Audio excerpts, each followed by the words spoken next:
भारतीय जनता पक्षाच्या राज्यकारभाराला भारतीय जनता कंटाळेल आणि एके दिवशी काँग्रेसला पुन्हा सत्तेमध्ये येण्याची संधी देईल अशी अपेक्षा घेऊन जगत असलेल्या काँग्रेसने पुन्हा आपलं आत्मपरीक्षण करणं गरजेचं आहे। आज दिल्लीच्या विधानसभेचा निकाल आहे आणि या दिल्लीच्या निकालामध्ये काँग्रेसला 0 आमदार निवडून येण्याची शक्यता आहे।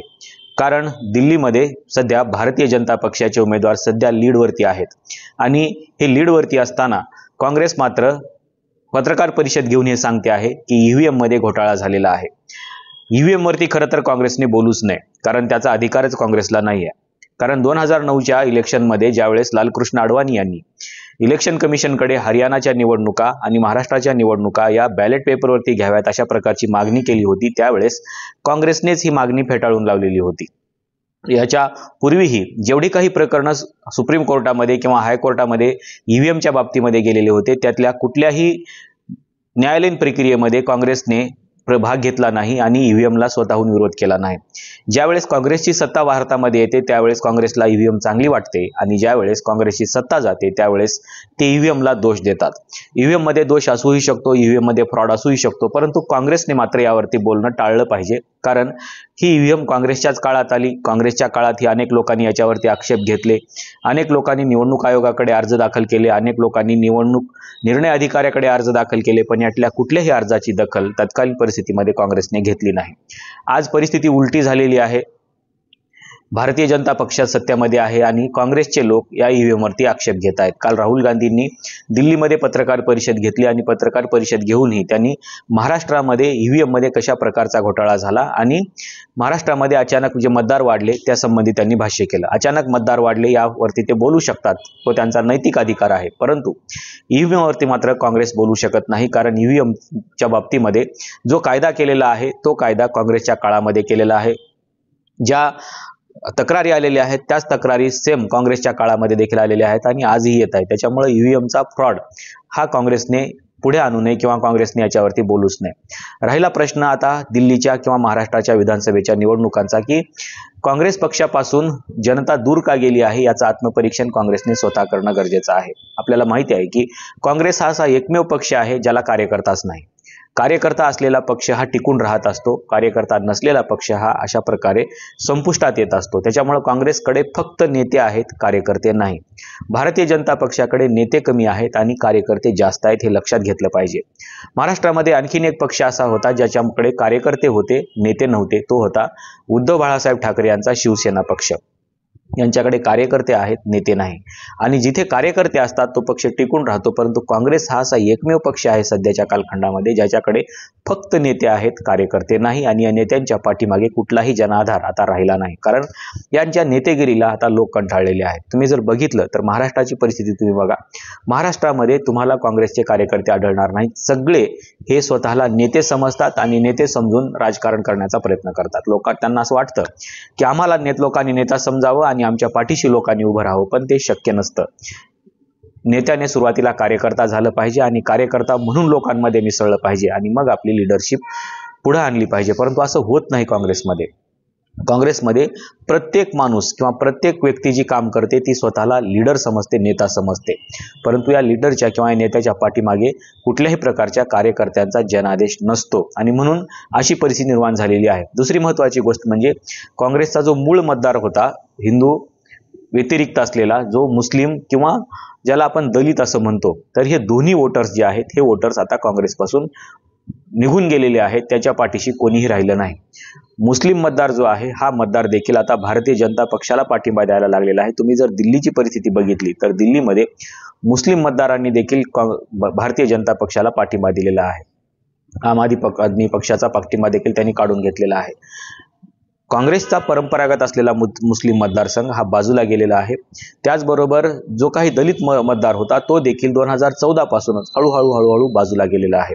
कारण यांच्यासोबतचा जो डायलॉग आहे हा डायलॉगच काँग्रेसचा संपलेला आहे। काँग्रेस यांच्या प्रश्नावरती बोलत नाही, काँग्रेस यांच्या प्रश्नावरती काम करत नाही, आणि काँग्रेसमध्ये असलेले जे काही नेते समजा ते स्वतःच्या राजकारणासाठी जे डायलॉग करतायत दलित समाजासोबत त्यांना देखील काँग्रेस समोर येऊ देत नाही आणि म्हणून त्यांचं जे काही लांगुल चालन करावं लागतं आहे ते मात्र काँग्रेस करत नाही आणि म्हणून काँग्रेसपासून हा मतदार देखील दूर गेलेला आहे.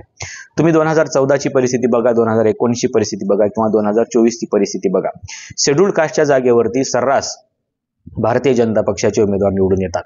त्याची दोन कारणं आहेत. एक म्हणजे भारतीय जनता पक्षाने जोडलेला कार्यकर्ता जो घराघरापर्यंत जाऊन जोडला गेलेला आहे. एक दुसरा भारतीय जनता पक्षाच्या सारखा कार्यकर्ता आता काँग्रेसकडे राहिला नाही. काँग्रेसकडे अगोदर विचारधारेवरती काम करणारे लोक होते, परंतु काँग्रेसमधून विचारधारा संपलेली आहे असं दिसायला लागलेलं आहे. आता सध्या तुम्ही बघताय की काँग्रेसचं एक बेळगावमध्ये अधिवेशन होत आहे 2024चं. यात बेळगावच्या अधिवेशनामध्ये त्यांनी पुन्हा जय भीमचा नारा दिलेला आहे, डॉक्टर बाबासाहेब आंबेडकरांचा नारा दिलेला आहे. 2024च्या या बेळगावच्या अधिवेशनामध्ये काँग्रेसला हे का करावं लागलं? कारण हा जो मतदार आहे हा मतदार काँग्रेसपासून दूर गेलेला आहे आणि त्याच्यामुळं राज्यघटना, भारतीय संविधान किंवा डॉक्टर बाबासाहेब आंबेडकर या विषयावरती आता काँग्रेस जास्त चर्चा करायला लागलेली आहे. त्याच्यामुळं काँग्रेसची जी मूळ विचारधारा होती, ज्याला गांधीयन आयडिओलॉजी म्हणत होतो, त्या गांधीयन आयडिओलॉजी पासून देखील काँग्रेस आता दूर गेलेली आहे असं देखील म्हणायला हरकत नाहीये. काँग्रेसकडे आता पर्याय राहिला नाही की आता नेमकी कुठली विचारधारा आपण स्वीकारायची आहे. भारतामध्ये आतापर्यंत गांधी आंबेडकर असा एक वेगळा विसंवाद किंवा वाद आपल्याला पाहायला मिळतो. हा मिटवता देखील काँग्रेसला मागच्या 60 वर्षामध्ये आलेला नाही. काँग्रेसने याच्यावरती कुठलंही काम केलेलं नाही.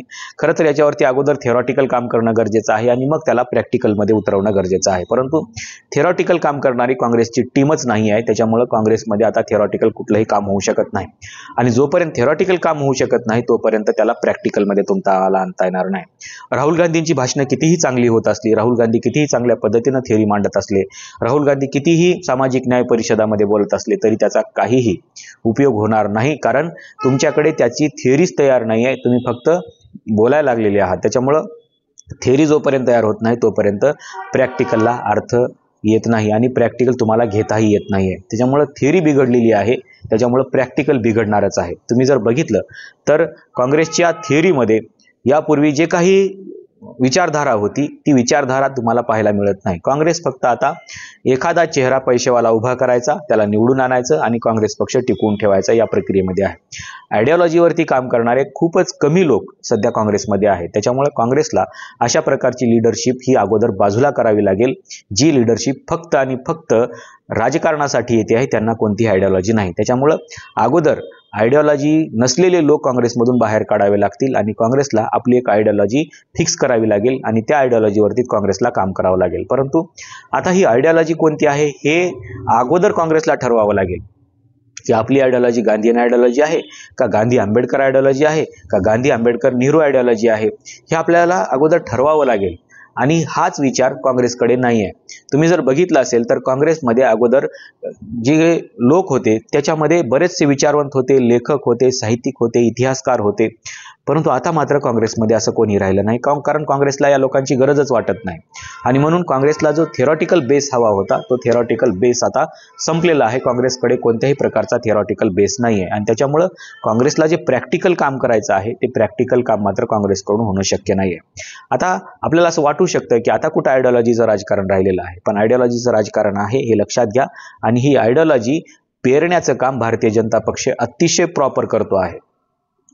ज्या लोकांना आयडिओलॉजीचा गंधही नाही आहे त्या लोकांना देखील ते आयडिओलॉजी सांगतात आणि त्यांना आयडिओलॉजी काय आहे हे पटवून देऊन आपली आयडिओलॉजी त्यांना स्वीकारायला भाग पाडतात. इथपर्यंतचं काम भारतीय जनता पक्षाचं आहे.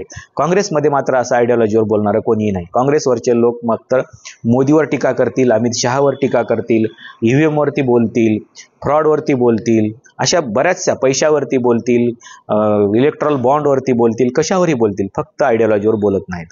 काँग्रेस ही चळवळ सुरुवातीला अशी होती जी फक्त आयडिओलॉजीवर बोलत होती आणि आयडिओलॉजीचं राजकारण करत होती. आता काँग्रेसकडे आयडिओलॉजी सांगणारे लोकच राहिलेले नाहीत. त्याच्यामुळे काँग्रेसची जी पिछेहाट होते आहे ही पिछेहाट काही ईव्हीएममुळे होते अशातला भाग नाही आहे. ही पिछेहाट काही मोदींच्या नेतृत्वामुळे होते अशातला भाग नाही, अमित शहाच्या नेतृत्वामुळे होते अशातला भाग नाही किंवा देवेंद्र फडणवीस यांच्या नेतृत्वामुळे होते अशातला भाग नाही. ही पिछेहाट होण्याचं कारण म्हणजे काँग्रेसकडे आयडिओलॉजी नाही आहे आणि जोपर्यंत आयडिओलॉजी क्लिअर होत नाही तोपर्यंत काँग्रेस पुन्हा नव्याने उभारी घेणार नाही आणि म्हणून काँग्रेसला अगोदर आता आपल्याला आयडिओलॉजी बेस याच्यावरती चर्चा करावी लागेल. तुम्ही जर बघितलं तर महाराष्ट्रामध्ये असा कुठला नेता आहे की ज्याला आयडिओलॉजी माहिती आहे किंवा तो विचारधारेवरती काम करतो आहे? एका नेत्याचं नाव तुम्ही सांगा. जे महाराष्ट्राचे माजी मुख्यमंत्री राहून गेलेले आहेत त्यांना देखील आता आयडिओलॉजीचं काहीही देणं घेणं राहिलेलं नाही. तुम्ही जर सुरुवातीपासूनची काँग्रेस बघितली असेल महाराष्ट्रातली, म्हणजे जेव्हा यशवंतराव चव्हाण होते त्यांना एक आयडिओलॉजी होती. ते कुठल्या तरी आयडिओलॉजीवरती काम करत असतील, ते कुठलीही आयडिओलॉजी असो, पण त्यांच्याकडे आयडिओलॉजी होती, हे नाकारता येत नाही. नंतरच्या काही टप्प्यामध्ये आपल्याला पाहायला मिळेल की बरेचसे नेते असे होते ज्यांना स्वतःची एक विचारधारा होती. तुम्ही जर बघितलं असेल तर विलासराव देशमुख सारखं म्हणायचे की काँग्रेस ही एक विचारधारा आहे, ती संपणार नाही. परंतु आता काँग्रेसकडे विचारधारा नाही आहे म्हणून ती संपणार आहे हे नक्की आहे. आणि म्हणून काँग्रेसने अगोदर आपली आयडिओलॉजी काय आहे, आपली विचारधारा काय आहे यावरती चर्चा करणं गरजेचं आहे. आता लोकांना असं वाटू शकतं की आता आयडिओलॉजी किंवा जे काही सैद्धांतिक राजकारण होतं त्या राजकारणाचं युग राहिलेलं नाही, असं म्हणता येणार नाही आपल्याला. कारण सिद्धांत बदललेले आहेत हे मान्य करूया आपण, परंतु सिद्धांत संपलेले आहेत हे मान्य नाही करता येणार. कारण सिद्धांत बदलून राजकारण करण्याची जी परंपरा भारतीय जनता पक्षाने भारतामध्ये आणलेली आहे याचा देखील अभ्यास करणं गरजेचं आहे. तुम्हाला जर भारतीय जनता पक्षाचे सिद्धांत बदललेले पाहायला मिळत असतील तर तुम्हाला काँग्रेसचे देखील सिद्धांत बदलावे लागतील. मग आता हे सिद्धांत बदलत असताना किंवा त्यावरती चर्चा करत असताना तुम्हाला हेही करावं लागेल की आपल्याला नेमकं कुठली विचारधारा या काळामध्ये तारू शकते आणि आपली जी विचारधारा आहे त्या विचारधारेला आपल्याला पुन्हा कशा पद्धतीने जिवंत करता येऊ शकतं. तुम्ही काँग्रेसच्या कुठल्याही सभेमधली भाषणं बघा किंवा काँग्रेसच्या कुठल्याही सभेमधली व्याख्यानं बघा, तुम्हाला कोणीही आयडिओलॉजीवर बोलत नाही. ते डायरेक्टली मोदीवरती टीका करतात, शहावरती टीका करतात, हिमीवरती टीका करतात, न्यायालयीन व्यवस्थेवरती टीका करतात. ही सगळी टीकाच सुरू आहे, परंतु आयडिओलॉजीवरती मात्र यातला कुठलाही नेता बोलत नाही. त्याच्यामुळं काँग्रेसकडे आयडिओलॉजी मांडणारे आणि आयडिओलॉजी लोकांना सांगणारे लोक देखील शिल्लक नाही आहेत. त्याच्यामुळं राहुल गांधी जरी थोडंफार आयडिओलॉजिकली बोलत असले तरीही राहुल गांधींनी आणखीनही ज्या आयडिओलॉजीला बेस मानायला हवं होतं तो बेस आणखीन तो मांडलेला नाही आहे. आणि त्या पद्धतीनं काँग्रेसमध्ये एक नवी टीम राहुल गांधी यांनी तयार करणं गरजेचं आहे. परंतु राहुल गांधी मात्र अशा प्रकारची टीम देखील तयार करत नाहीत, हे लक्षात घ्या. ते एकटेच बोलत आहेत.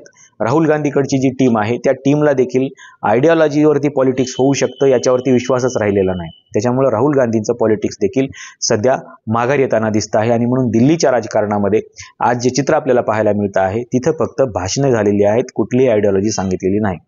आता आयडिओलॉजी काय होती हे तुम्हाला बघायचं असेल तर तुम्हाला अगोदर गांधी वाचावे लागतील, नेहरू वाचावे लागतील, आंबेडकर वाचावे लागतील आणि मग तुम्हाला या देशाची आयडिओलॉजी निश्चितपणानं ठरवावी लागेल. तेव्हाच कुठे या राजकारणाला नव्याने उभारी येऊ शकते. बेळगावमध्ये जरी समजा गांधी आणि आंबेडकर यांना एकत्र आणण्याचा प्रयत्न केला जात असला तरी त्याची थिअरी अगोदर तयार करायला पाहिजे होती, म्हणजे तुम्हाला त्यांना एकत्र आणता आलं असतं.